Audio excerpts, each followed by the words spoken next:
Olá, seja muito bem-vindo. Nesta aula aberta de hoje, eu vou fazer um amplo comentário a respeito da filosofia dos estoicos, recapitular alguns componentes essenciais dessa filosofia e apontar a vocês que têm interesse de compreender um pouco melhor essa escola filosófica, alguns livros básicos que contêm dentro de si mais bibliografia específica a respeito de cada uma dessas contribuições dos estoicos. Então, essa é uma aula que contém indicação bibliográfica. Todas as pessoas gostam do estoicismo, é considerado uma das filosofias mais populares e ao longo do século XX nós vimos essa filosofia voltar à tona. Muita gente diz que é porque ela tem um aspecto de autoajuda, mas na verdade, isso se deve inegavelmente às descobertas feitas a respeito das contribuições propriamente filosóficas da escola dos estoicos, que os trouxeram novamente à tona, despertaram nos ambientes acadêmicos, universitários e de pesquisa o interesse das pessoas, e muitas dessas pessoas se tornaram divulgadores da obra dos estoicos. Então é evidente que este movimento renovado de interesse pelo estoicismo andou ao lado das descobertas, da redescoberta em torno dessa escola feita ao longo do século XX. Vamos conversar. Se você gosta de estoicismo, esse vídeo é para você.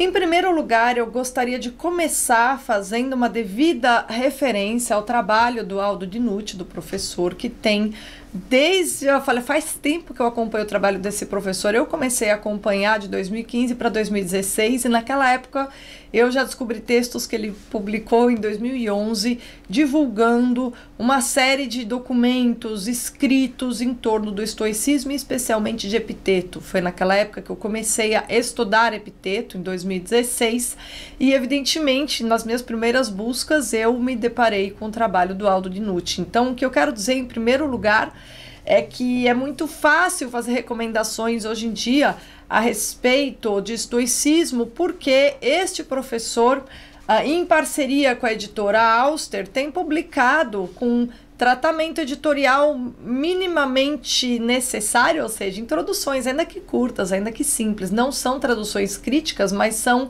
digamos assim, textos apresentados ao público devidamente e com qualidade acadêmica, tá? Então, servem ao público geral, servem ao público mais amplo, serve ao público acadêmico, serve a você, estudante de filosofia. Então, é preciso começar esse vídeo fazendo o elogio daquelas pessoas que às vezes estudam 10, 20 anos um assunto, para começar depois a explicar um mundo, um universo para pessoas que apenas estão começando a investigá-lo, tá? E esse trabalho do Aldo Di Nucci, eu acho que ele é essencial, porque as apresentações, as introduções que ele tem escrito a cada um dos volumes que vêm sendo publicados, torna, digamos assim, a nossa experiência com a filosofia estoica muito mais tranquila e muito mais enriquecedora do que se a gente recebesse uns textos, umas traduções sem o tratamento editorial. O tratamento editorial no Brasil tem melhorado, a gente tem alguns problemas, mas a gente tem cada vez mais edições interessantes nas quais a gente pode confiar, pelo menos para os fins pedagógicos ou de cultura geral, tá?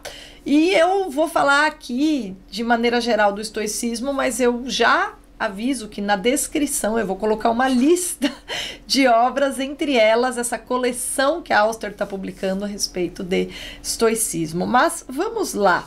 Por que é uma escola tão querida? É o seguinte, o estoicismo ele foi redescoberto por uma série de filósofos clínicos, terapeutas, como uma filosofia que provê a uma pessoa que está aprisionada em certas obsessões, remorsos, etc., uma libertação, digamos assim, de demônios que não vão levar ela a lugar nenhum, tá? O estoicismo, ele é uma filosofia, uma escola filosófica que nasce em Atenas, mas ela é uma escola filosófica marcada pelo cosmopolitismo, porque ela concretamente é resultado da colaboração de pessoas de lugares diferentes e que se veem todos como cidadãos do cosmo, de maneira geral, e o que eles chamam de a cidade mais próxima é a cidade onde eles vivem. Mas existe um apelo ao caráter de fraternidade, de irmandade entre todos os seres humanos, tá? É por isso que um outro traço distintivo do estoicismo, eu estou falando de prática, porque filosofia antiga, a doutrina é confirmada pela prática. Você tem que ver qual é a história concreta de uma escola filosófica antiga para entender realmente, completamente as suas doutrinas. Um outro aspecto ligado a esse cosmopolitismo dos estoicos e a esse apelo à irmandade entre os homens, somos todos, digamos, filhos dos deuses e copartícipes de um universo, da cidade universal. A consequência, a segunda consequência disso é que nós temos entre os maiores nomes dos estoicos, desde o escravo como Epiteto até Marco Aurélio, que foi o imperador, passando por Sêneca, que foi da classe senatorial, tá? Mesmo o Musônio Rufo, que foi o professor do Epiteto, era um distinto aristocrata equestre, mas o estoicismo foi extremamente popular e nós temos já na escola de Atenas, fundada pelo Zenão de Sítio. Zenão era um comerciante de uma cidadezinha fenícia que ficava no Chipre, chamada Sítio, e ele era um comerciante, o barco dele afundou e ele vai praticar a filosofia. E logo depois do Zenão, quem é o sucessor do Zenão na escola filosófica dos estoicos em Atenas, que é a chamada Stoa? É justamente Cleantes de Assos. Eu tenho até um vídeo antigo aqui sobre o Cleantes, eu sou muito admiradora do Cleantes. Ele tem uma obra que se conservou, que é um hino a Zeus muito, muito bonito. E o Cleantes de Assos, ele era um lutador de boxe de origem humilde. Era um cara forte, né? Tinha muita força física, mas ele próprio se descrevia como alguém embotado, alguém que aprendia muito devagar. Então imaginem vocês, assim, aqueles caras super fortes, um lutador de boxe, mas que, do ponto de vista da inteligência, ele aos poucos foi aprendendo ali, né, com o Zenão de Sítio a pensar, a agir, ele foi aos poucos convertendo-se à vida filosófica, que implica, evidentemente, numa harmonia entre o pensar, o raciocinar e as suas ações, né? E é engraçado a gente perceber que o Cleantes, para ele dar sua contribuição para a escola do Zenão, eram contribuições, tinha que ter um pagamento, ainda que fosse voluntário, cada aluno contribuía com o que pudesse, etc. O Cleantes, ele passava a noite tirando água dos poços, tá, em Atenas, água dos poços para levar para as casas dos atenienses, para inclusive conseguir pagar, assim, né, dar sua contribuição para a Stoa. Então, e isso, na verdade, era a mostra, assim, do valor que ele atribuiu àquela formação. Então, o Cleantes de Assos, em termos de história da filosofia, é uma das personalidades mais interessantes e eu recomendo fortemente que vocês procurem o Vidas e Doutrinas dos Filósofos Ilustres, do Diógenes Laércio, para realmente entender quem foi essa figura, que ele é realmente fantástico. Se vocês forem procurar qualquer edição, qualquer compilação com os escritos dos estoicos, sobreviveu de Cleantes, justamente um hino. Depois de Cleantes, nós temos Crisipo, que foi o terceiro escolarca. Depois, Diógenes, da Babilônia, mais um estrangeiro. Depois, Panécio de Rhodes, que foi o último escolarca de Atenas, é aquela figura que faz amizade com Cipião. Cipião africano foi uma figura importantíssima da República Romana, né? E que difundiu o estoicismo em Roma. E por que é que eu estou falando tudo isso? Porque esses escritos desses estoicos gregos, desses primeiros escolarcas, desses primeiros professores, nós não temos quase nada. Nós temos uma meia dúzia de fragmentos, tá? Mas como a partir desta popularidade do estoicismo em Roma, levado primeiro pelo Diógenes da Babilônia, mas muito mais pelo Panécio de Rhodes, via Cipião africano, a gente tem uma apreciação por parte de figuras importantes de Roma do estoicismo, tal que ele é absorvido pela cultura romana. E Cícero, que foi apenas o maior escritor do período republicano, o homem que modelou o latim, fez do latim uma língua literária e um instrumento de e o instrumento de ampliação de qualquer inteligência, né? Cícero, que era só esse cara simples, foi um grande admirador da filosofia dos estoicos, e na obra de Cícero, as doutrinas dos estoicos estão lindamente, belamente preservadas. O que eu quero dizer é que a leitura de obras estratégicas de Cícero nos provê um primeiro conhecimento panorâmico a respeito das doutrinas dos estoicos. Nós temos, é claro, o capítulo Estoicos, Dúvidas e Doutrinas de Diógenes Laércio, que é fundamental, mas na obra de Cícero a gente tem um tratamento detalhado com a argumentação. Além do mais, Cícero, justamente pela influência que ele recebeu do estoicismo, é um articulador, ele explica a relação entre direito natural, tradição, ou seja, costumes, e direito positivo, ou seja, constituição, legislação feita pelos homens, as leis feitas pelos homens, as tradições em que nós somos educados. E o direito natural, quando há uma conformidade entre os três, uma grande aproximação, você tem, digamos assim, o Estado ele acaba naturalmente protegido de grandes instabilidades, né? Sendo que o direito natural, a lei natural, é um conceito fundamentalmente legado pelos estoicos. É importante a gente compreender que os estoicos entendem que o fundamento último do cosmo é a razão. Sendo o fundamento último do cosmo a razão, agir segundo a natureza, natureza é o termo que diz respeito ao conjunto do real, sendo, portanto, a regra dos estoicos viver segundo a natureza, e se viver segundo a natureza é um viver conforme a razão. E no que consiste esse a razão? O conjunto de leis que explicam o funcionamento, a articulação e a razão de ser das coisas.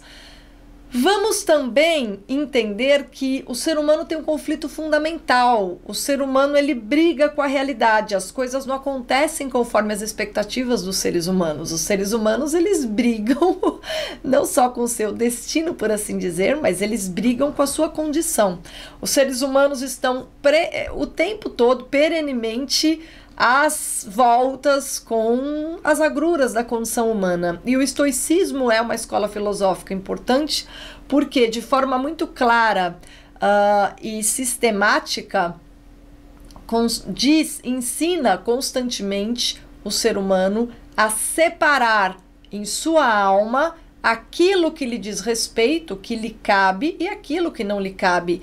Segundo Epiteto, aquilo que depende de nós e o que não depende de nós. E são inúmeros os aspectos da realidade que independem da nossa vontade. Havendo, portanto, contudo, componentes que dizem respeito à nossa vontade. Diz Epiteto, ensina Epiteto, é nisso que a gente tem que se concentrar.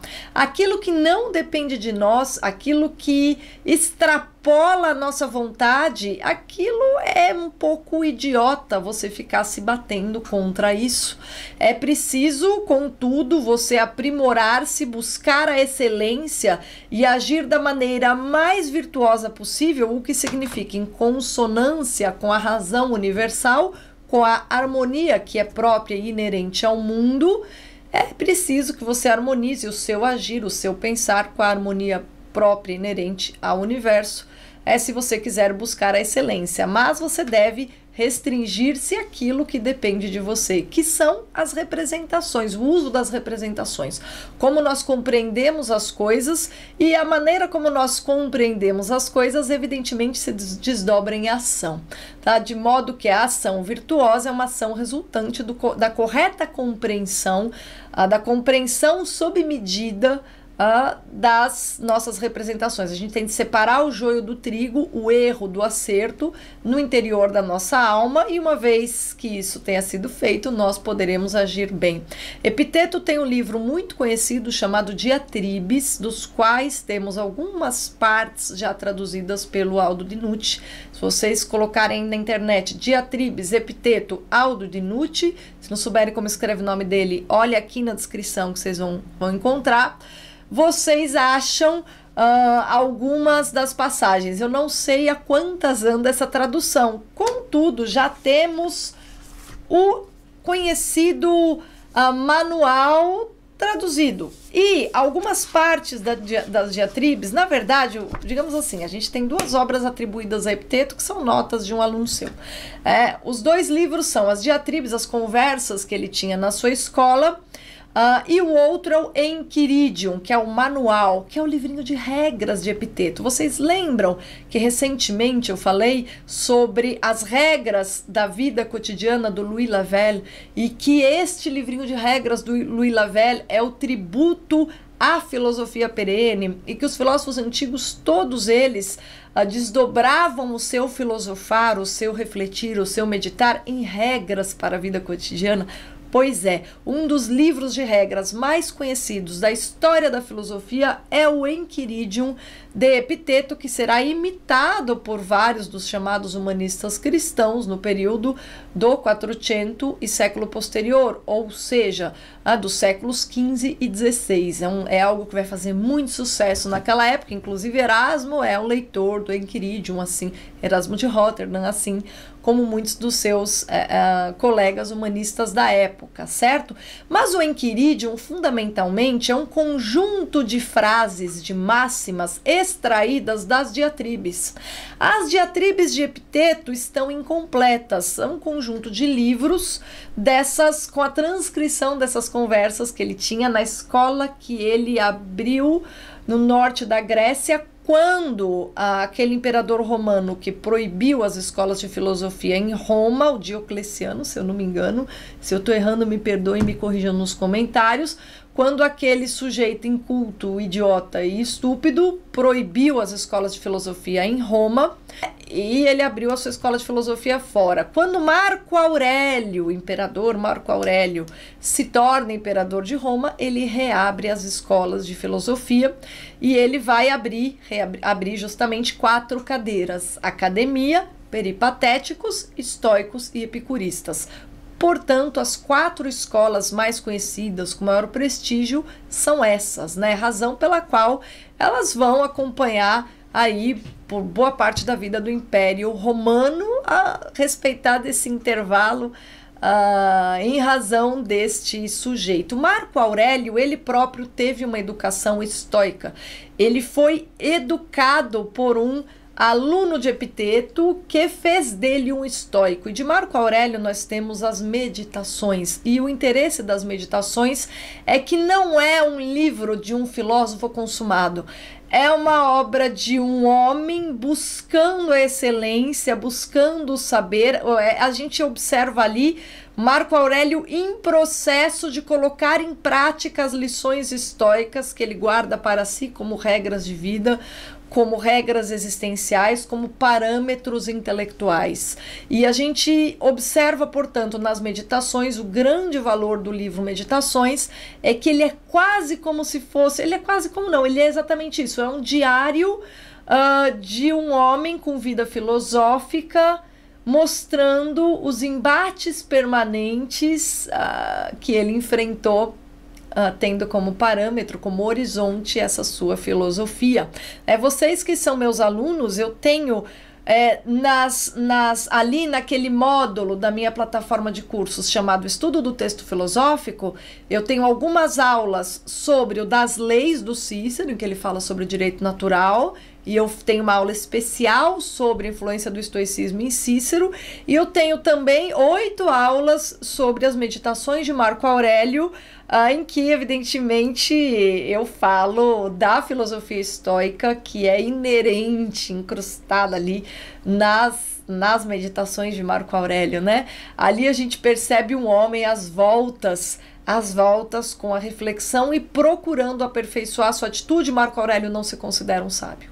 Marco Aurélio tem nos sábios o seu parâmetro, mas ele sabe que ele não é um. Ele está buscando a sabedoria. Então é por isso que as Meditações são um livro tão lido por nós, porque todos nós que estamos nesse processo, que vivemos isso, a gente se identifica com as meditações de Marco Aurélio. A gente fala, puxa vida, é difícil e é assim, né? Bom, evidentemente, como ele foi imperador, tem uma série de coisas interessantes a respeito, né? Alguma série de pontos biográficos que a gente pode adivinhar ali pelas meditações. Contudo, o Marco Aurélio escreveu aquilo na forma de diário, como que para si, não tem tratamento literário, não tem, digamos assim, uma clareza primordial, primorosa, né? Não tem nada a ver com a apresentação do estoicismo que a gente encontra em Cícero, que é muito mais clara e muito mais completa do ponto de vista dos argumentos, das premissas, das conclusões, dos princípios fundamentais dos estoicos, das partes da filosofia dos estoicos, etc. Nós temos, os estoicos, eles dividem a filosofia em 3 grandes áreas, né? Lógica, ética e física. Quando a gente fala de física, digamos assim, a especulação a respeito da realidade como um todo. Quando a gente fala de ética, é evidente que está ligado à ação prática, como nós, a essa, digamos assim, aos princípios a partir dos quais a vinculação entre os princípios e o nosso comportamento que vai se aperfeiçoando, né? E a ética, por muitas pessoas, é entendida realmente como o centro da filosofia dos estoicos, mas a lógica tem um papel fundamental, porque a lógica estoica, ela abrange retórica, lógica e psicologia. Isso que, digamos assim, epistemologia, tá? Então, digamos que o que em filosofia a gente entende por epistemologia, teoria do conhecimento, está na lógica. Portanto, sem você passar pela teoria do conhecimento dos estoicos, você não entende o que eles estão defendendo ali. Na ética, uma vez que uma lição fundamental é como é que eu vou saber o que depende de mim e o que não depende de mim, para que eu foque a minha ação nas coisas que dependem de mim e encontre a felicidade, porque aí realmente eu não vou me aborrecer por coisas absurdas e que não me competem, né? A partir do momento que eu estou realmente concentrado em agir bem, tendo distinguido o que me compete, aí eu estou no caminho da felicidade, certo? Como é que eu vou fazer isso se eu não for capaz de distinguir entre as minhas representações o que é atinente a mim e o que não é?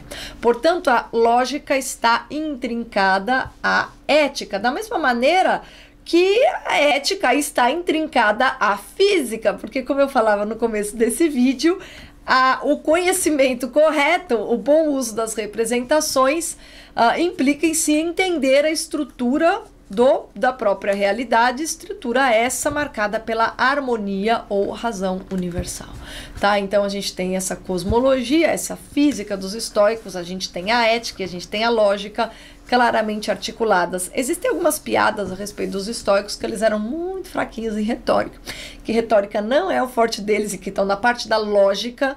Em retórica eles foram muito fracos, e essa parte é cômica porque quando a gente pensa em vários personagens muito marcados pelo estoicismo, desde Marco Aurélio, que foi imperador, passando, veja, por inúmeras outras figuras e chegando até no James Stockdale, que é aquele oficial naval que foi mantido por 7 anos e meio em cativeiro durante a guerra do Vietnã, e você, militar, fica aí que eu vou colocar aqui na descrição um texto do qual você nunca mais vai se esquecer depois que você ler, tá? E se você conhece alguém, pessoas que gostam de história da guerra e tal, vocês realmente precisam ler esse texto do James Stockdale, tá? E como é que ele enfrentou o cárcere de 7 anos e meio no Vietnã, do qual ele saiu vivo mantendo a integridade da sua equipe, os vínculos entre aqueles que sofreram com ele. É uma história fascinante, mas o Stockdale, até quando ele tentou entrar para a política nos Estados Unidos, ele acabou sendo motivo de piada no Saturday Night Live, porque, enfim, a retórica não era o forte dele, mas o Stockdale foi uma mente brilhante em termos de mostrar para nós, evidenciar na prática e na descrição de uma situação extrema que ele viveu, tendo ficado por 7 anos e meio no cativeiro no Vietnã, a atualidade do estoicismo e a eficácia deste, digamos assim, desse compromisso filosófico de você realmente examinar entre as suas representações aquilo que te compete e aquilo que não te compete. Você separar o que tá ao seu alcance e o que não tá. E quando a gente faz isso, a gente chega à conclusão que o que tá ao nosso alcance é tudo aquilo que diz respeito aos nossos pensamentos e à nossa vontade. Mas a quantidade de coisas no mundo, na realidade, mesmo que elas toquem nossa vida, que não depende de nós, são infinitas. Isso tudo que eu falei sobre Epiteto. Epiteto é um filósofo que eu divulgo sempre nesse canal, porque dos estoicos ele é de longe, mas de longe, muito longe, o meu favorito. É um dos filósofos que eu mais li na vida, com quem eu aprendi muitas coisas. Das coisas mais bonitas que eu já li entre esse chamado pensamento da época do helenismo, para mim, Epiteto foi o filósofo que mais me marcou. E aí a gente tem, pela Auster, esse livrinho com introdução, tradução e notas do Aldo di Nucci, que é o Lições de um Estoico. E é assim que começa a coleção Estoicismo da Auster. Esse, se eu não me engano, foi o primeiro, porque eu lembro que eu divulguei aqui nesse canal. É um livrinho que é valioso para você conhecer o estoicismo na fonte, uma vez que Epiteto foi escravo do secretário de Nero. Pois é, sofreu. E professor daquele que viria formar o imperador Marco Aurélio, né? Então, como eu estava falando no começo, um dos aspectos mais marcantes do estoicismo é este apontamento de que os homens são todos filhos dos deuses e irmãos no universo comum. Então a nossa casa é a Terra, esse planeta, é esse mundo, né? Nós no mundo, a relação entre nós homens no mundo é uma relação fraterna de irmãos, né? Ou seja, nós somos todos filhos dos deuses, né? Eles ainda têm essa carga politeísta, os estoicos, né? Mas vocês já conseguem perceber como é que os estoicos, durante o período pós-revelação, após a vinda de Cristo, porque é que eles vão se converter aos montes, né? O Pascal diz que Platão predispõe ao cristianismo, o filósofo moderno Pascal, e de verdade Platão predispõe ao cristianismo, mas também o estoicismo. Também o estoicismo predispõe ao cristianismo, tá? Um outro ponto que é importante a respeito do estoicismo é entender o que eles queriam dizer por esse cosmopolitismo, por esse fato de todos nós somos cidadãos de um mesmo país, esse país é o mundo como um todo. Os estoicos têm uma reflexão que rejeita, digamos assim, nacionalismo, que é um aspecto que, por exemplo, em Platão a gente encontra ali um patriotismo com relação à fundação de Atenas, né, que pode confundir muitas pessoas e achar que Platão fosse qualquer coisa parecida com um nacionalista. Não, mas Platão é um ateniense e ele é claramente orgulhoso da história da sua cidade, né? Assim como Sócrates também. E no caso dos estoicos, não, a coisa é totalmente diferente. E nesse Guia do Estoicismo, livro que dá nome a esta aula aberta, escrito pelo George Stock, que é um estudioso, né, um helenista que atuou entre o final do século XIX e o começo do século XX, em 1908, ele escreve esse Guia do Estoicismo. E nesse Guia do Estoicismo, ele justamente mostra ele mostra as doutrinas estoicas dentro dessas três partes: lógica, ética e física, né? Vocês têm aqui, claro que no Vidas e Doutrinas do Diógenes Laércio, dos filósofos ilustres, escrita pelo Diógenes Laércio, a gente também tem uma boa síntese, mas aqui é um pouco melhor. Por que aqui eu considero melhor, né? Porque aqui o que nós temos de interessante é o apontamento de tudo quando ele vai dizendo os componentes específicos da lógica, ou os que abrangem, como eu já falei, epistemologia, psicologia, assim como os componentes da ética, nas notas de rodapé, ele aponta as fontes. Então aqui, por exemplo, temos um mapeamento dos pontos da obra do Cícero que contém as doutrinas estoicas. Temos o lugar exato das diatribes em que a doutrina X é desenvolvida. E temos também o apontamento ao ensaio do Sêneca, em que o assunto, o argumento é avançado, tá? Então nós temos, evidentemente, temos inúmeras menções ao capítulo 7 do Vidas e Doutrinas dos Filósofos Ilustres do Diógenes Laércio, que é o capítulo sobre estoicismo, mas temos as Tusculanas do Cícero, né? Existe um livro do Cícero que eu sempre indico para quem está procurando ter uma visão geral do estoicismo, onde está o do sumo bem e do sumo mal. Eu separei aqui para mostrar, porque é maravilhoso. Aqui o do sumo bem e do sumo mal, nós temos esta edição da Martins Fontes, é isso? É da Martins Fontes, saiu em 2005, então isso aqui é um tempão, tá? Do sumo bem e do sumo mal. Aqui nós temos, em um dos livros, uma apresentação que me parece bem abrangente a respeito dos estoicismos, mas aqui nesse guia, o que nós temos é o apontamento em justa posição de uma doutrina, por exemplo, ele discute ali um ponto de lógica, ou um ponto da ética, aí ele fala, olha, você encontra esse ponto nesse ensaio do Sêneca, nessa obra do Cícero, nessa diatribe do Epiteto, nesse capítulo, etc. Tá nesse sentido que o Guia do Estoicismo do George Stock é um livrinho muito legal. E na introdução, e é super curtinho, preço é baratíssimo, entendeu? Então, qualquer pessoa, vale a pena ter esse livro na sua biblioteca, é uma questão de cultura geral. Mas tem qualidade acadêmica, O único defeito desse livro, e o Aldo de Nucci diz isso claramente, é que quando o George Stock o escreveu, as descobertas a respeito da contribuição dos estoicos para a lógica proposicional, e vejam, a gente está falando de lógica proposicional. A lógica clássica é a lógica silogística, é a lógica aristotélica, a lógica proposicional é outra coisa. E os estoicos, digamos assim, eles já fizeram contribuições no domínio da lógica que não são reelaborações de Aristóteles, não são.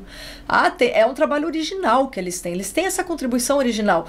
E o Aldo de Nucci, inclusive, ele tem um livro sobre a lógica dos estoicos, tá? Para vocês que querem entender, mas qual é exatamente, como é que eles avançam em termos de lógica? Bom, eu falo de maneira muito geral para vocês, é o seguinte: Aristóteles falou de lógica, mas não falou de lógica proposicional, tá? Os primeiros digamos assim, estabelecer os rudimentos dessa segunda etapa da lógica são os estoicos, e isso deu a eles uma nova apreciação. O George Stock, não, esse componente é o único que falta aqui, né? Por que é que falta aqui? Porque ao longo do século XX, como eu falei para vocês, a filosofia dos estoicos foi redescoberta e alguns detalhes até então pouco valorizados foram trazidos à tona, né? Evidentemente que essa questão do interesse pela lógica proposicional se deve ao predomínio desta lógica em nossa época, e aí quando a gente vê alguns rudimentos, alguns apontamentos nesse sentido por parte da escola dos estoicos, a gente fala, pô, peraí, em termos de lógica esses caras fizeram coisas importantes, vamos aqui investigar, tá? Então, apesar deste defeito, nós temos aqui uma valorização do caráter cosmopolita, tá? E é este o aspecto que o Aldo de Nucci valoriza na sua introdução, mas isso está no livrinho do George Stock, além de uma apresentação abrangente das doutrinas. Eu até separei uma parte para ler para vocês, mas antes disso, né, deixa eu só dizer que é o seguinte, o Aldo, que ele faz um negócio legal na introdução, que é ir dizendo, ir mostrando que o fazer filosófico, né, o pensar através da filosofia estoica é como se fosse uma conversa entre pessoas que realmente não estão vinculadas a um país, a uma região, a uma tradição política específica, e sim que estão conversando através da linguagem da filosofia num domínio da universalidade, né? Não há fronteiras que separem esses filósofos. E aí ele faz a lista de todos aqueles que foram importantes ao longo da Stoa, do Pórtico. Zenão de Cítio, que é o fundador da escola em Atenas, que era um comerciante fenício, estrangeiro em Atenas. Depois, o seu sucessor é o Cleantes de Assos. Assos também, Assos é uma cidade, tá? Depois temos Crisipo, depois o Diógenes da Babilônia. Babilônia, pelo amor de Deus, era na Pérsia, meu Deus do céu. Panécio de Rhodes, tá? Depois, quando o estoicismo se estabiliza e se consolida em Roma, enquanto escola, uma das escolas predominantes, né, epicurismo e estoicismo tiveram uma fortuna importante em Roma, os estoicos romanos não apenas convidam as mulheres para as escolas filosóficas, né? Então a Estoa se abre às mulheres, como também eles constituem uma oposição ao império. Então a gente tem uma oposição estoica que abrange vários mártires republicanos, tá? Estoicos que realmente morreram naquela transição da república para o império, que foi aí uns 100 anos e 100 anos de briga, tá? Ali em Roma.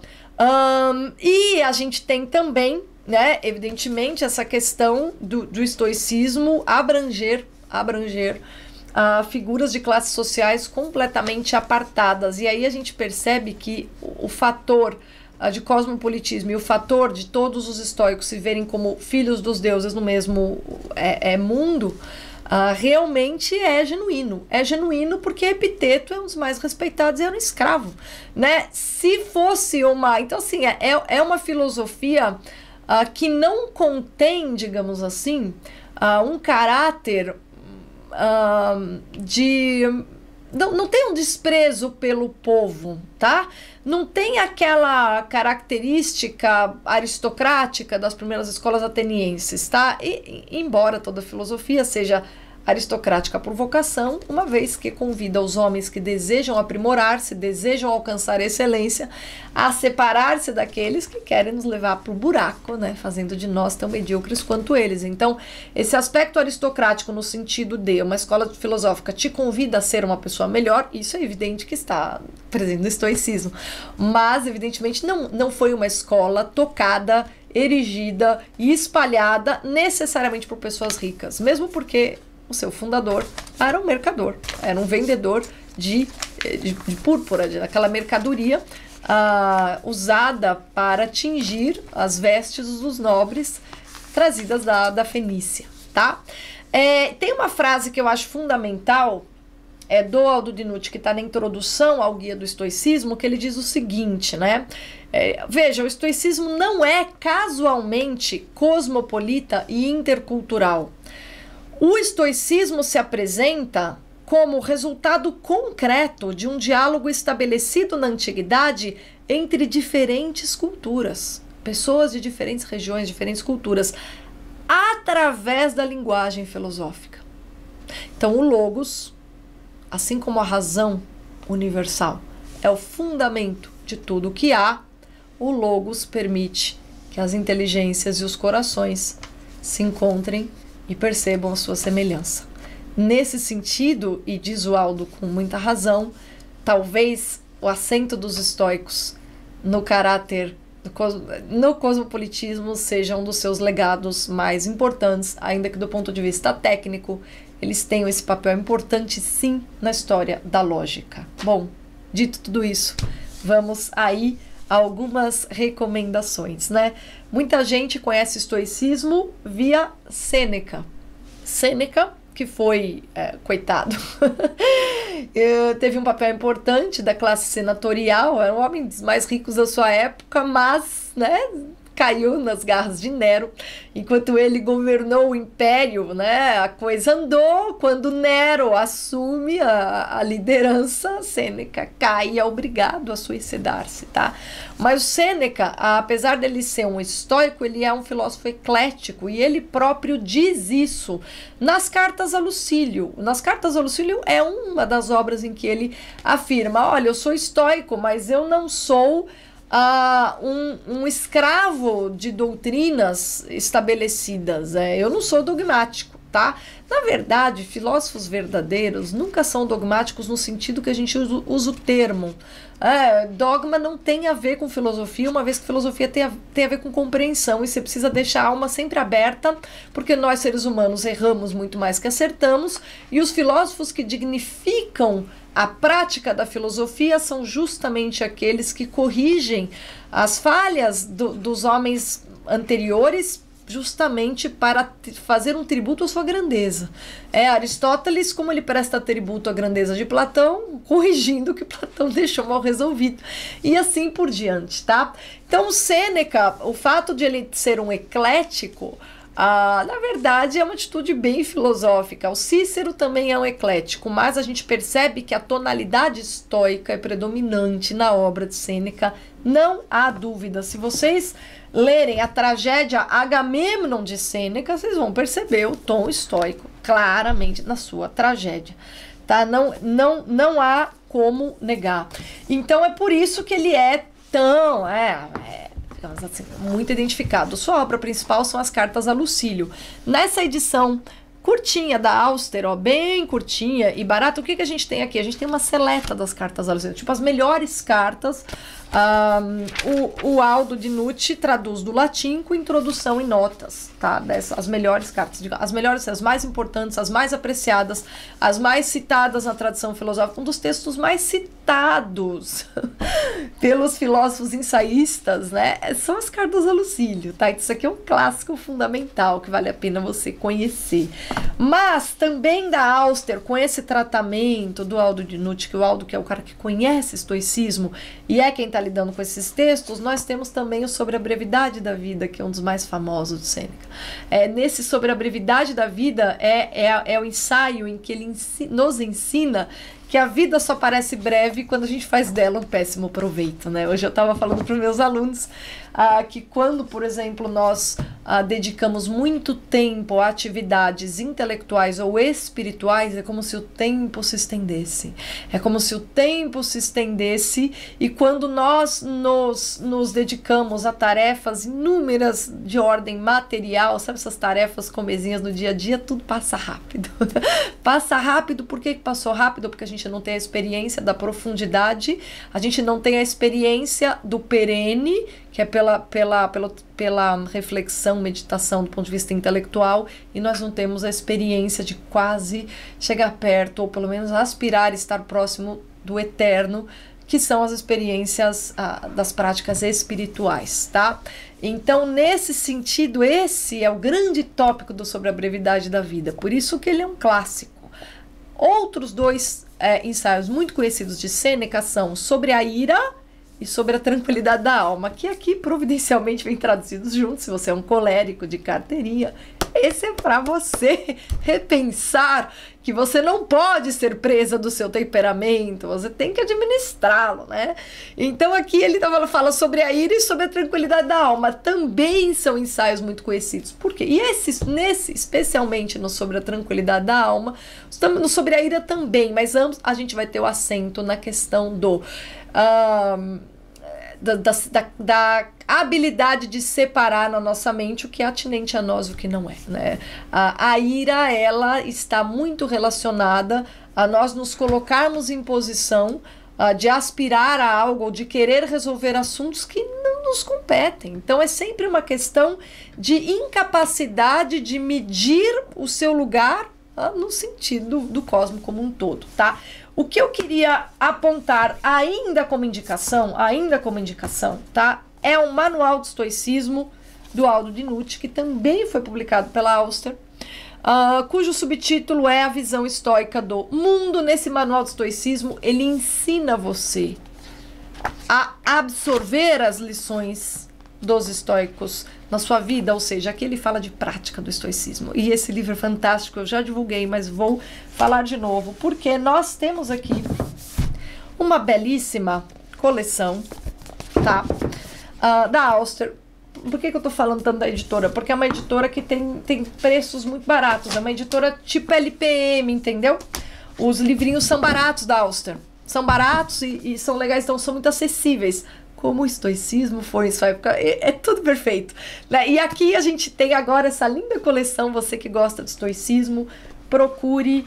A minha livraria está em promoção até o final de agosto, então eu vou deixar, se você está assistindo esse vídeo nessa época, eu vou deixar aqui a descrição, mas evidentemente eu vou deixar links para outras livrarias. Se você está assistindo esse vídeo, como ele é atemporal, e num outro momento, não na semana em que ele foi gravado, tá? Eu vou encerrar por aqui essa aula aberta a respeito de estoicismo, dizendo que eu sei que ela foi um pouco superficial, mas nós podemos falar de cada aspecto do estoicismo em oportunidades próximas. Portanto, investiguem essa bibliografia, descubram a beleza do estoicismo e entendam por vocês próprios por quê.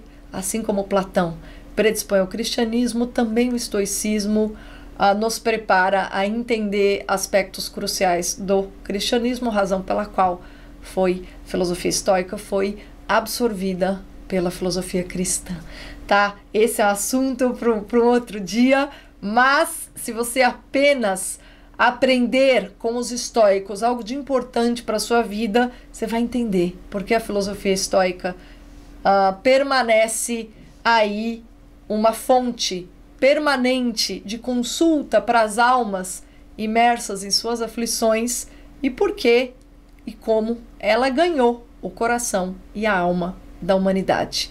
Muito conforme a maneira como os estoicos veem os homens, assim a filosofia estoica tem sido cultivada por nós, por pessoas de diferentes nacionalidades, diferentes culturas, diferentes países, diferentes tradições. A gente tem até nessa introdução aqui do George Stock um apontamento de como o estoicismo foi ministrado por jesuítas na China para predispor os homens de educação confucionista ao cristianismo. Então o estoicismo foi inclusive utilizado como ponte entre o confucianismo e o cristianismo, tá? O estoicismo é uma grande ponte entre os corações dos homens. Então esse é o valor universal dessa filosofia, de fácil acesso, de fácil compreensão, mas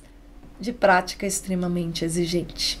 Todos os links estão na descrição desse vídeo. Muito obrigada por sua atenção, obrigada pela companhia e até a próxima.